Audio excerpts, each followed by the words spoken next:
Hello everyone, I'm Dennis Burns from Woodsongs in Boulder, Colorado. Welcome to our 9th musicianship video. This video is entitled Reading Tablature and Right Hand Technique. So I'm combining two kind of totally different things into one lesson because the next lesson will take those two things and put them together and play a piece of music. I really needed to do this lesson on reading tablature so I could show you very specific things, how they're done on the guitar or the ukulele, and so I can write them down so you'll understand how to read them for the future. So tablature, sometimes it's called short for tab. Some people just say, hey, do you have tab for that song? Or do you have the tabs, T-A-B-S? The full word is tablature. And it comes from the early Renaissance. A ton of music was written for the Renaissance lute, which is this instrument. This is an 8-course Renaissance lute.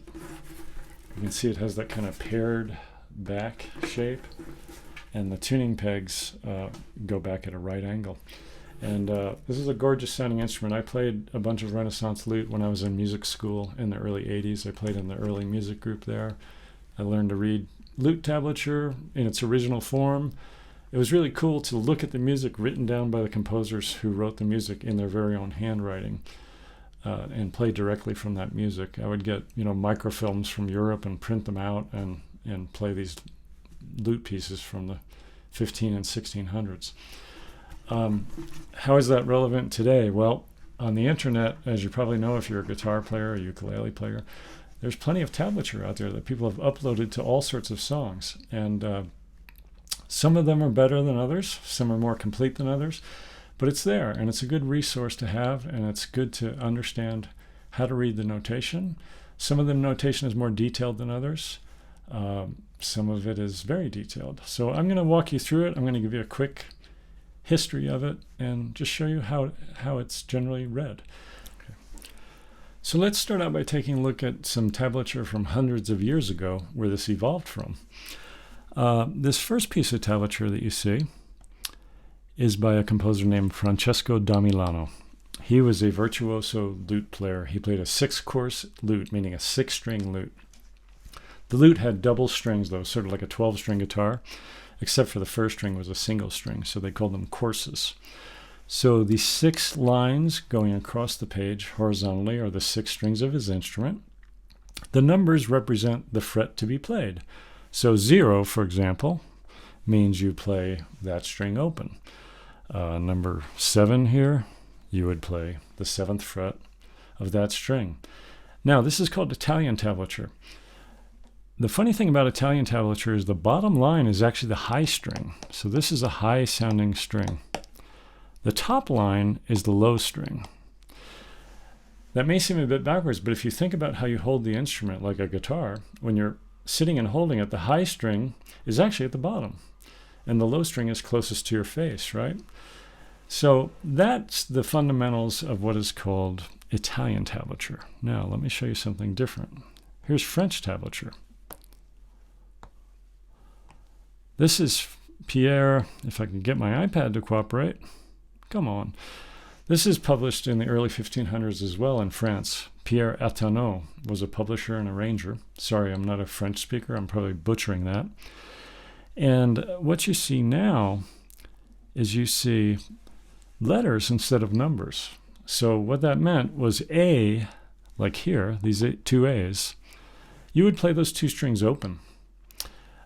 This is actually the letter C here, which means you would play the 2nd fret. A would be open, B would be the 1st fret, C would be the 2nd fret.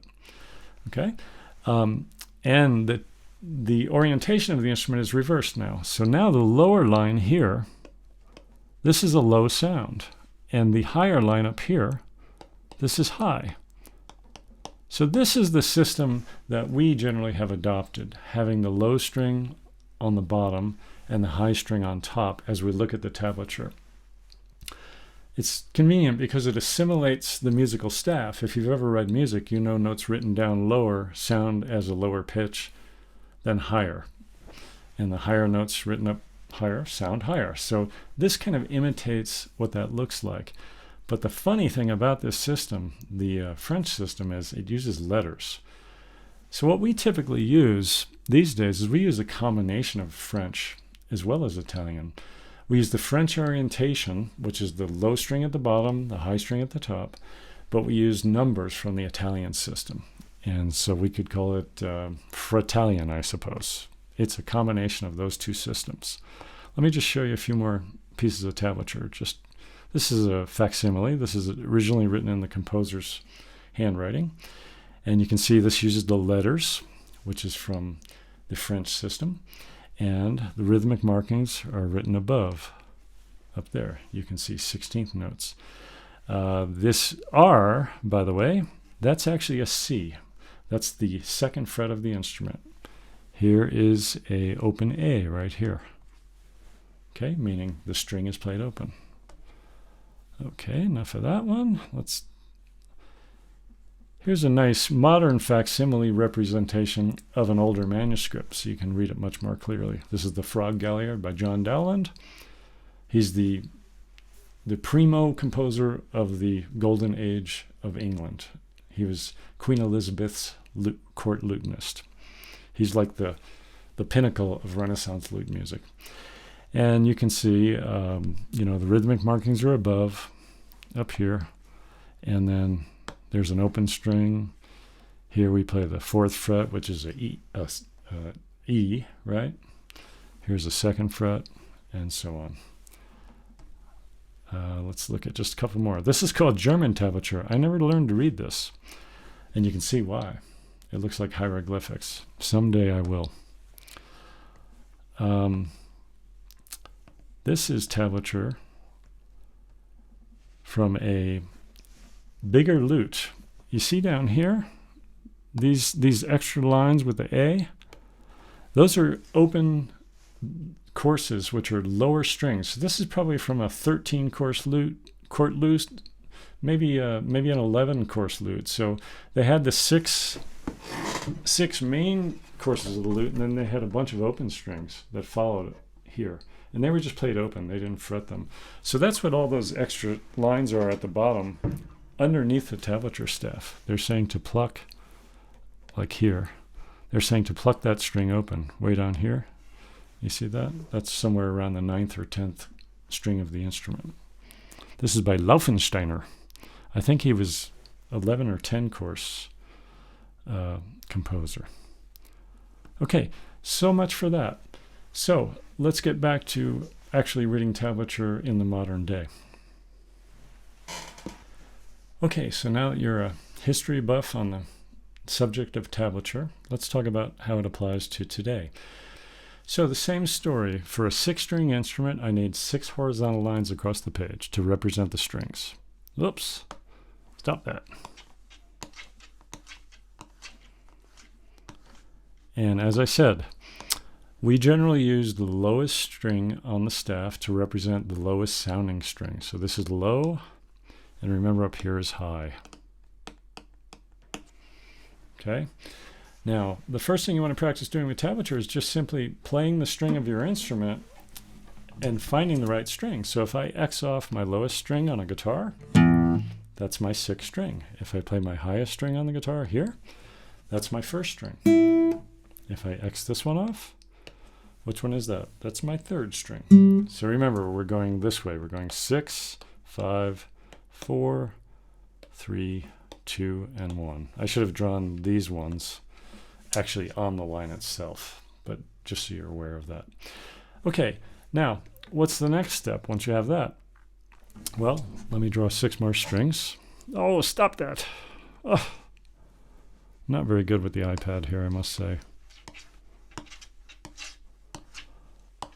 All right, so now what do we do to know what notes we play with the left hand? All we have to do is write the number of the fret. So if I want to play my first string open, my first string, my high string, right? Remember, this is high up here. I write a 0. That simply means to play the first string open. If I want to go then to the second fret, I just write a 2. I play the second fret. So if I go 3, 5, open 2, 3, 5, there we go. If I want to go all the way to 12, 12th fret, there it is. I don't even need to know what is the name of that note. I just need to know how to count to 12. That's what it boils down to, okay? Let's just do another one. If I put a 0 here, what string is that? That is my 6th, 5th, 4th string. How do I play it? I play it open. If on that 4th string I write a number 2, I play the second fret of that string. Okay? Very simple. See, you've learned to read the fundamentals of tablature in a few minutes. We can also express chords this way. So let's draw a tablature again. There's my 6 strings of my instrument. What if I want to write a D chord in tablature? Well, the first string of a D chord is the 2nd fret. The second string is the 3rd fret. The 3rd string is the 2nd fret again. And then I typically start with the 4th string open for a D chord. So how do I write that? I write open, 2, 3, 2. So that tells me the frets. Now, what that does not tell you, it does not tell you which fingers of the left hand to use, right? You have to use logic. There are some systems where they do specifically write the finger as well. They might write above it a number 1 in parentheses, meaning use the first finger there, and they might write the 3 in parentheses, and then the number 2 in parentheses. That tells you exactly which fingers to use to finger that chord. That's something I do sometimes with my students as well. I'll use the parentheses system. But generally, it's not written there.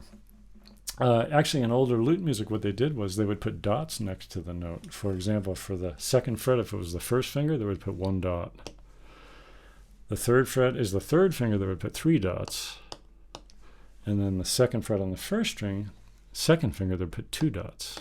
So that's another way to do it, but that's kind of antiquated.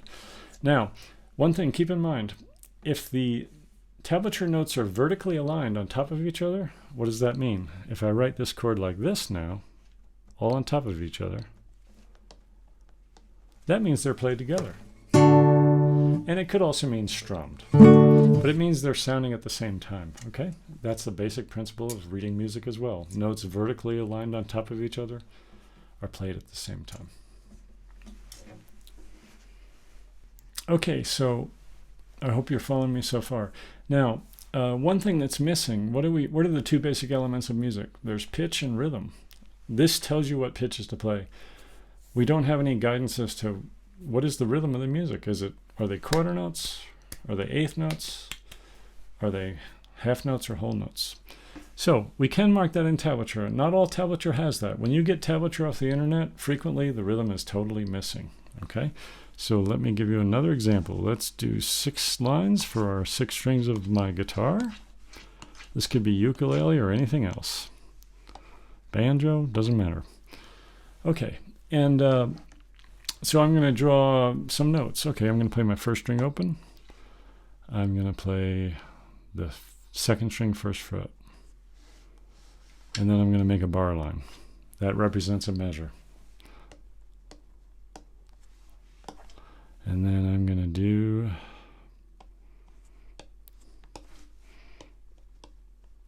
okay. So if I just look at that right off the bat and I want to play that, it might be something like this.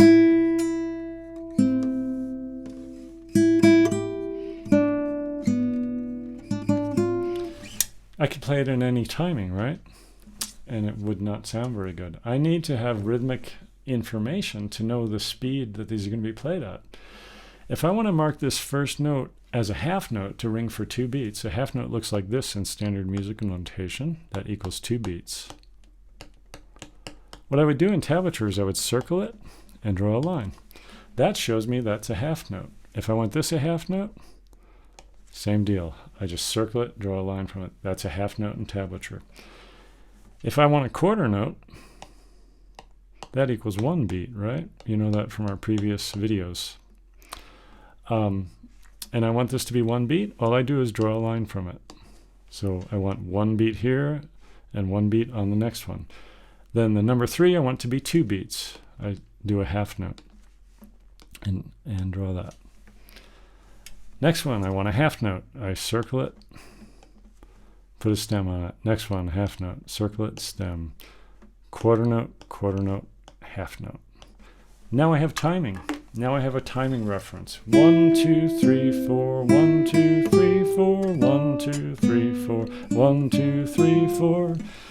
That is the infamous skip to my loo. So that's a way to mark timing. Like I said, when you encounter tablature, you may see that, you may not. And people express that in many different ways. So I'm going to show you some internet tablature, and I'm going to decipher it just a little bit for you so you'll know what you're looking at when you download this stuff. Oh, and also I neglected to mention the different rhythms that you might encounter, of course. So a whole note looks like this, and let's say this is my tablature. Okay, that's a whole note. It gets 4 beats, right? So if you have, say, the 5th fret for a whole note, you'll see that. If you see it for a half note, you'll see that. You'll have a stem coming from it. If I can get my stem in there. I ran out of room. There's a stem. Okay. If it's for a quarter note, let's do the 2nd fret. It's simply the stem only. If it's for a series of 8th notes, let's say it's a bunch of 2s and 8th notes, you'll see them joined together like this. Okay, and 16th notes, for example, on the bottom string of this tablature would be something like this. And you would beam them all together, and it would have a double bar. 1 E and a 1 E and a 2 E and a 3 E and a. So every rhythmic notation marked in standard musical notation can be marked in tablature. Okay, so let's take a look at some tablature that I'll just grab off the internet. First one is Carol the Bells by John King, arranged by John King. He's a terrific ukulele player and teacher. He passed away a few years ago. At the bottom, we have the 4 strings of the ukulele represented in tablature. The numbers represent the frets that you're to play. Above it, you can see the translation in standard musical notation. So this is sort of a dual notation system, which is really nice to have. If you only had the tablature, if you only look at the tablature, what's missing?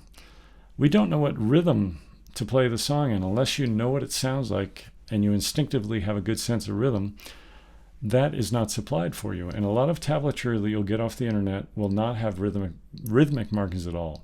You have to figure it out. So what is more ideal would be to have rhythmic markings. So I'm going to add in rhythms according to the notation above. Watch. Quarter note, 2 8th notes, quarter note, 2 8th notes, quarter note, and so on. So if you only had the tablature, that would be really valuable to have in there.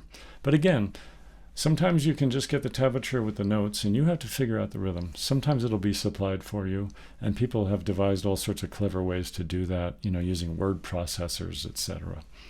Okay, so that's example number 1. Okay, so here's another example. This is bass guitar tablature. You see on the left side of the page it has the open strings of the bass written right here. Can I write on it? There it is. E, A, D, G. And we only have 4 lines for the 4 strings of the bass. This has a pretty creative solution to the rhythmic problem to not having rhythm markings. Do you see here at the bottom of each measure we have 4 carets?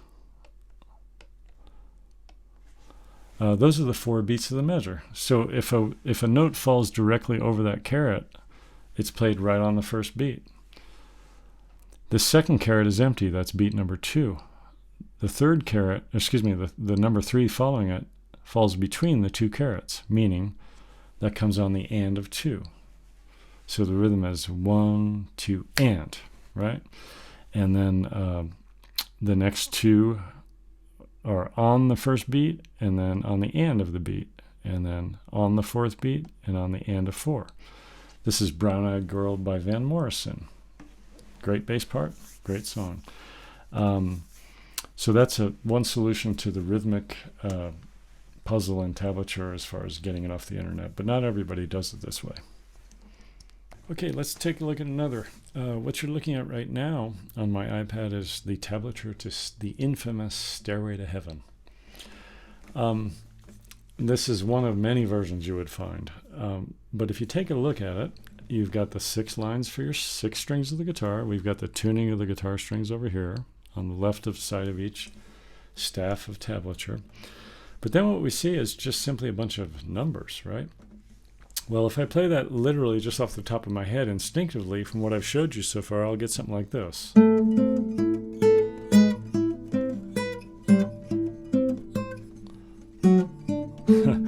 As you know, it doesn't sound like that. Why is that? Because the first 4 notes are all one chord. So that's something about tablature is you got to learn to read between the lines. You have to kind of put the pieces together and listen and in your head say, oh, how does the song actually sound? How does it really go? Because there's not much information other than the notes to be held down with your left hand.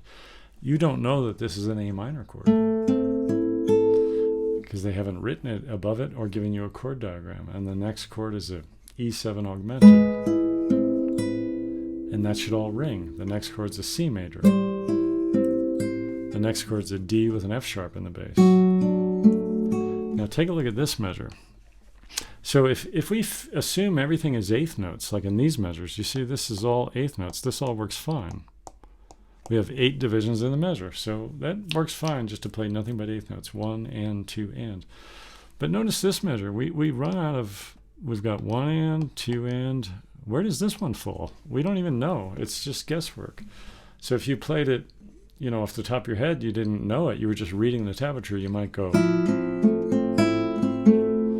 and that's not correct. It actually sounds like, right? So that's part of the missing piece of tablature off the internet. Some things are more detailed than others. But hey, people have spent their time to put this up for you for free.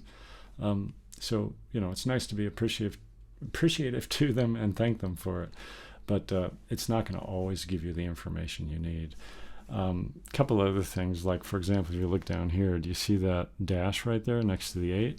I'm assuming that's a slide. Where do we slide from? Well, I don't know. Probably the 2nd fret is a good place. And then back to 7. That's the part that goes. And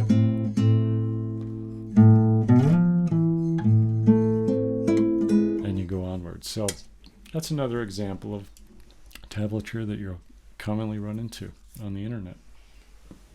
What about strumming in tablature? So take a look at my iPad. I just downloaded this. What you see at the bottom are the 6 strings in tablature, and we have a G major chord written here. You see that on the guitar? It goes 3, 2, open, open, 3, which would be this. The G chord. And in the tablature, you can see we have rhythmic markings. We have the 8th notes marked, right? Right here. 1 and, 2 and, 3 and, 4 and. And we also have the standard musical notation above it. But notice above the standard notation as well as the tablature, we have this square symbol. That means downstroke or downstrum. And we have the V, which means upstrum. That comes from violin and the cello world, down bow and up bow.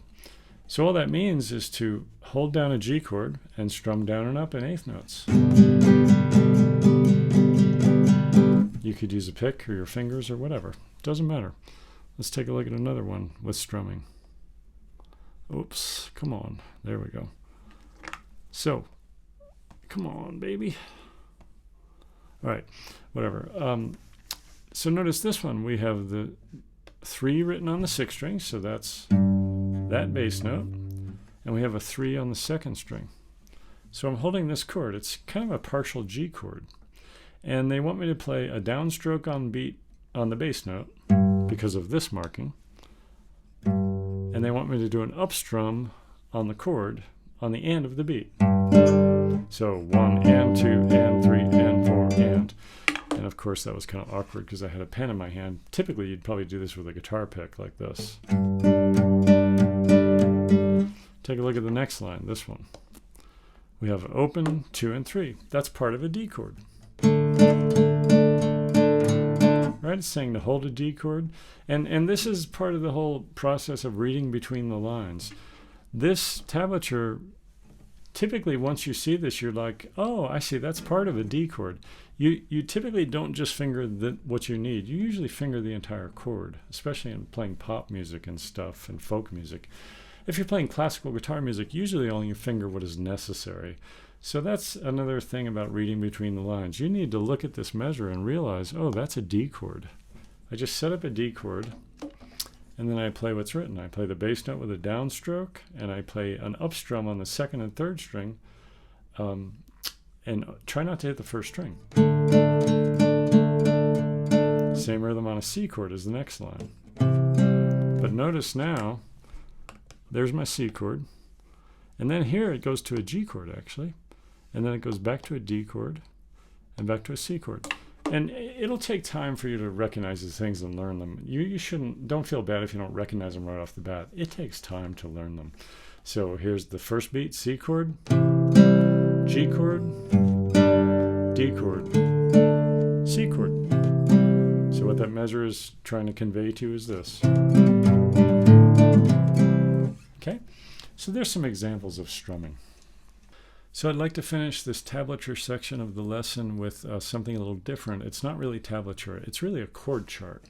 So if you take a look on my iPad here, I have downloaded Knockin' on Heaven's Door by Bob Dylan. And as you can see, the chords are written above the lyrics, and they might be properly aligned with the lyrics, and sometimes they're not properly aligned. And sometimes when you see them on the internet, they are properly aligned, and then you download it and they're offset. That's because some of these are set up with constant text, what is that called? A fixed font. And the chords might get moved. So make sure when you save these, try to save them with a fixed font. You can look up which fonts are fixed and which ones are not. I can't remember off the top of my head. So the word mama comes right on the G chord. That's the first measure. 1, 2, 3, 4. The D comes on badge. 1, 2, 3, 4. A minor is on me. 1, 2, 3, 4. And you assume from this chart, then you go directly to the G, right? If you didn't know the song. Well, that's not how it goes. There's actually another A minor out here. So that's what I mean about these chord charts on the internet. It's great somebody's taken time to upload them, but you have to be careful. You have to listen to the recording. And they're assuming that you know the song and you'll be able to fill in these gaps that are missing. So the tune actually goes like this. It's G, 1, 2, 3, 4, D, 2, 3, 4, A minor, 2, 3, 4, another A minor, G1 measure, D1 measure, C1 measure, excuse me, 2 measures. Right, so if you're singing, it would be, Mama, take this badge off of me. I can't use it anymore. It's getting dark, and so on. You know the tune. So that's called a chord chart. It's not really tablature, but it's a very common thing you'll run into on the internet as well.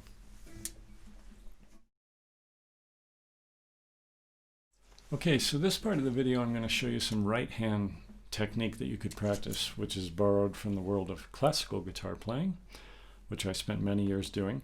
It doesn't mean you need to be interested in classical music to use it. It's useful in any style of guitar playing, you know, blues, folk, jazz, rock as well. So the right hand works best when it's relaxed, right? And what is the shape of your hand, your right hand, when it's relaxed? It's pretty much like this. It's not extended, it's not contracted. It's just kind of a loose ball, okay?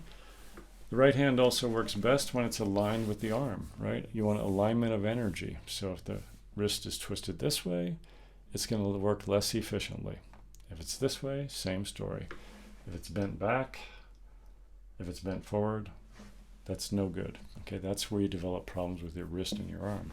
So you want to try to get a straight alignment with your arm into your hand. Okay. One thing I do is I tilt the guitar at more of a 45-degree angle a lot of the times, so that my hand can go more perpendicular against the strings without torquing my wrist. I bring the position of the guitar to my hand, to my body, as opposed to the other way around. Okay? So this first exercise, this is called free stroke. This is the fundamental way to pluck an open string, or excuse me, the right hand to pluck any string with the right hand. So there's 3 steps involved if you break it down very slowly. The first one is you touch the string. So just let your hand relax in front of the strings. Let it feel the gravity. Feel it pulling it down. Let it be heavy. If you want to, you can rest your thumb on the 6th string or 5th string to stabilize your hand. If you can just let it hang and relax, that's preferable. Either one's okay for now. And what you do, if I'm going to pluck with my index finger, so the right hand, we have this terminology. In folk and fingerstyle guitar playing, we just call it thumb, index, middle, ring, pinky. In the classical guitar world, we call it P-I-M-A. The little finger is sometimes called C, or sometimes the letter E. P stands for pulgar, I is indice, M is medio, A is anular, which is Spanish. Okay, so I'll use the classical guitar notations or terminology for the moment. So just let your hand relax, just let it fall to the ground, just relax. With your I finger, just touch the first string. The first step is touch the string. The second step is press into the string, create compression. So what that means is push into the string a little bit. Release that pressure backward across the strings. So touch, press, release. Touch, press, release. So think of it as a bow and arrow, right? You pull back the bow, you load it up with pressure. That's the pression or the compression or pressure on the string. The amount of pressure you apply determines the volume. If you just barely press into the string and release it, you get a softer sound. If you put a lot of pressure into the string, you get a louder sound. We want to try to get the string vibrating on this plane across the soundboard, this direction, not up and down, not that way, but this direction.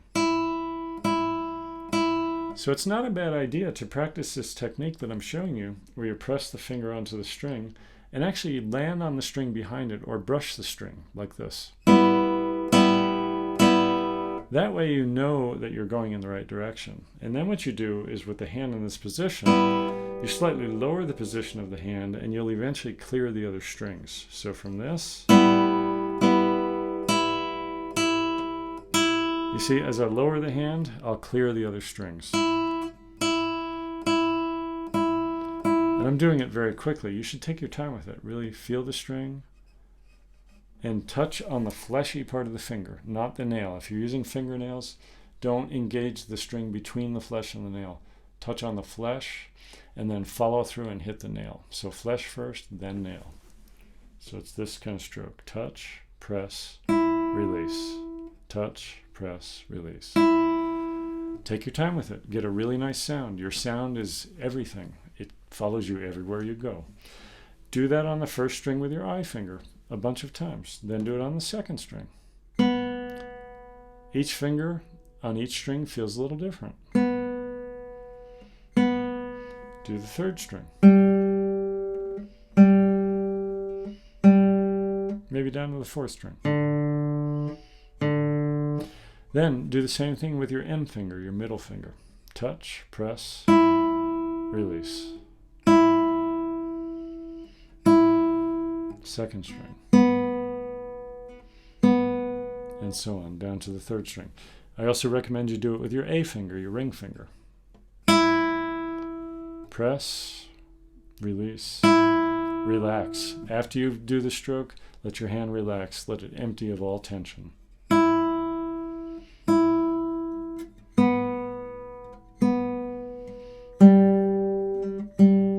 I'm going to primarily work with these 2 fingers today, the I and M finger. But it's good to do it with all 3 fingers. Once you've done that and you feel like you're getting a good sound out of your pluck of the string, what you want to do is you want to practice alternating the I and M finger on a string like this. First string. So there I did 4 strokes on the first string, then go to the second string.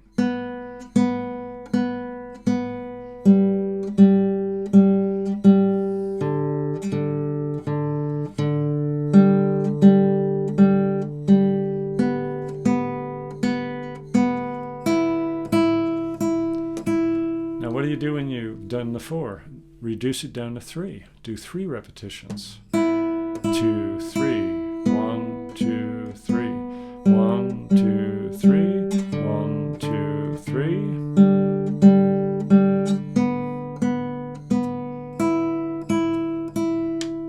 What do you do when you're done with the 3? Go down to 2. 1, 2, 1, 2, 1, 2.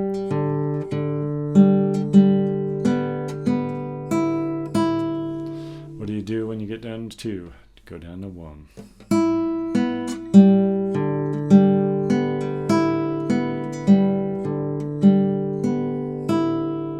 Right? So that's moving across the strings with just I and M. If you have time, try moving across the strings with just I and A. Imagine you have no middle finger. Just use these 2 fingers. Okay, same idea.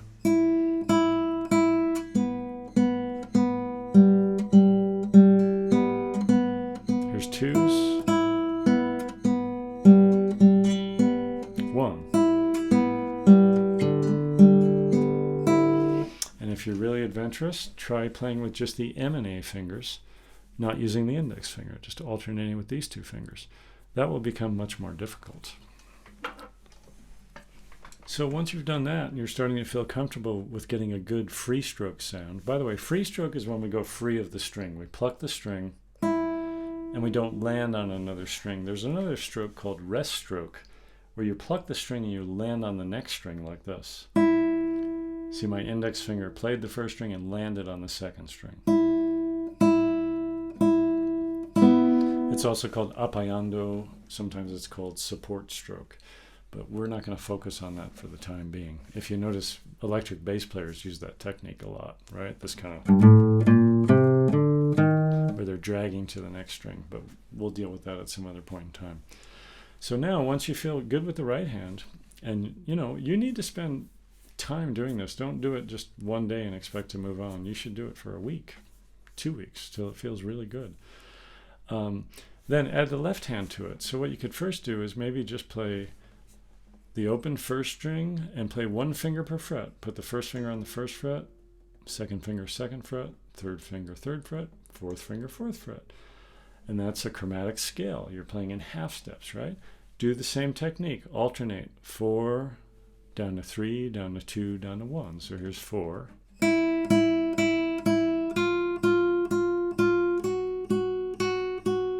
Keep alternating. I am, I am, I am, I am, I am, I am. Now to 3s. 1, 2, 3, 1, 2, 3, 1, 2, 3, 1, 2, 3, 1, 2, 3. 2s. 1, 2, 1, 2, 1, 2, 1, 2, 1, 2, 1, 2, 1, 2, 1.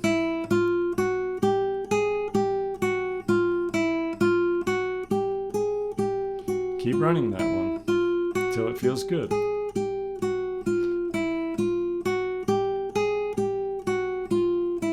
Practice doing that on each string, maybe the top 4 strings, okay?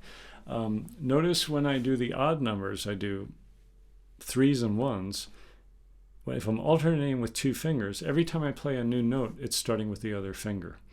So it's really valuable to do the odd number ones, maybe even do 5s. Go 1, 2, 3, 4, 5, 1, 2, 3, 4, 5.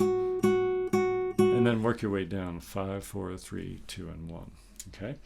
Now you could also apply this to the notes that you already know on the guitar that we've talked about in previous lessons. So for example, let's say we started with the G, the open third string. There's open G, and then we have A as the second fret, right? B is the next string open, C, D, E, F, G. Run it backward.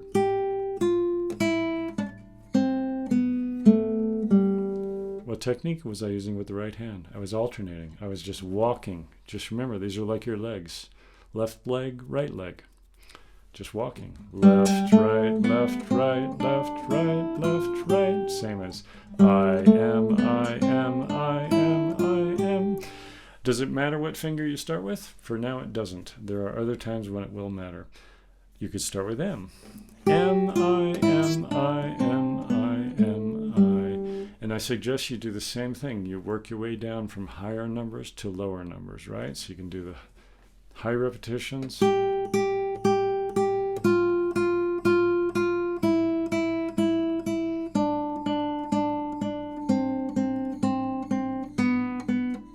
that's 4. Here's 3. 1, 2, 3, 1, 2, 3, 1, 2, 3, 1, 2, 3. 2. 1, 2, 1, 2, 1, 2, 1, 1, 1, 1, 1, and so on. Just make it an exercise. It's kind of fun to do. So where are we going with all this? Well, in the last lesson, we talked about Amazing Grace, the chord progression. I suggested you learn the melody by ear, just by figuring it out from the notes in this part of the guitar that we've discussed. So what we're going to do next is we're going to combine this technique of learning to read tablature using your right hand technique, and we're going to play the melody to Amazing Grace, and we're going to also add in a bass line with the thumb. So we haven't talked about the thumb yet. How do we use the thumb? Well, the thumb is fairly simple to use. The main thing is keep this joint fixed. Don't play the thumb like this. Don't stroke a string with the thumb like this. Keep this joint locked and use the base muscle of the hand like this in a slim ovular motion. Okay? So if I'm playing the 6th string, I would suggest you just rest maybe your I and M finger on the first 2 strings of the guitar and just practice this. So try to avoid this motion. So you can tape that knuckle with some tape if you need to keep it fixed. And just do this. Do each bass string.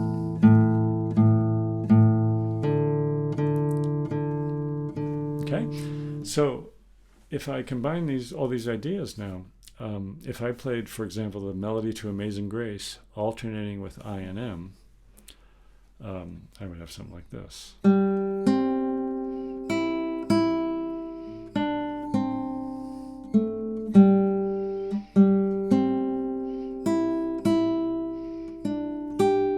Okay? If I added the bass notes into the chords that correlate with that melody, played with the thumb, I would get something like this.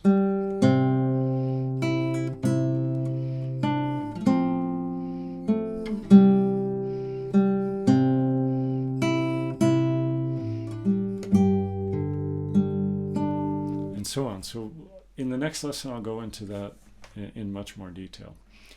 So I know that's a lot of information, but take your time with it. I hope you have fun and take good care of yourselves. Thanksgiving's coming up. We're still in the pandemic. I hope everybody takes good care. All right, bye-bye.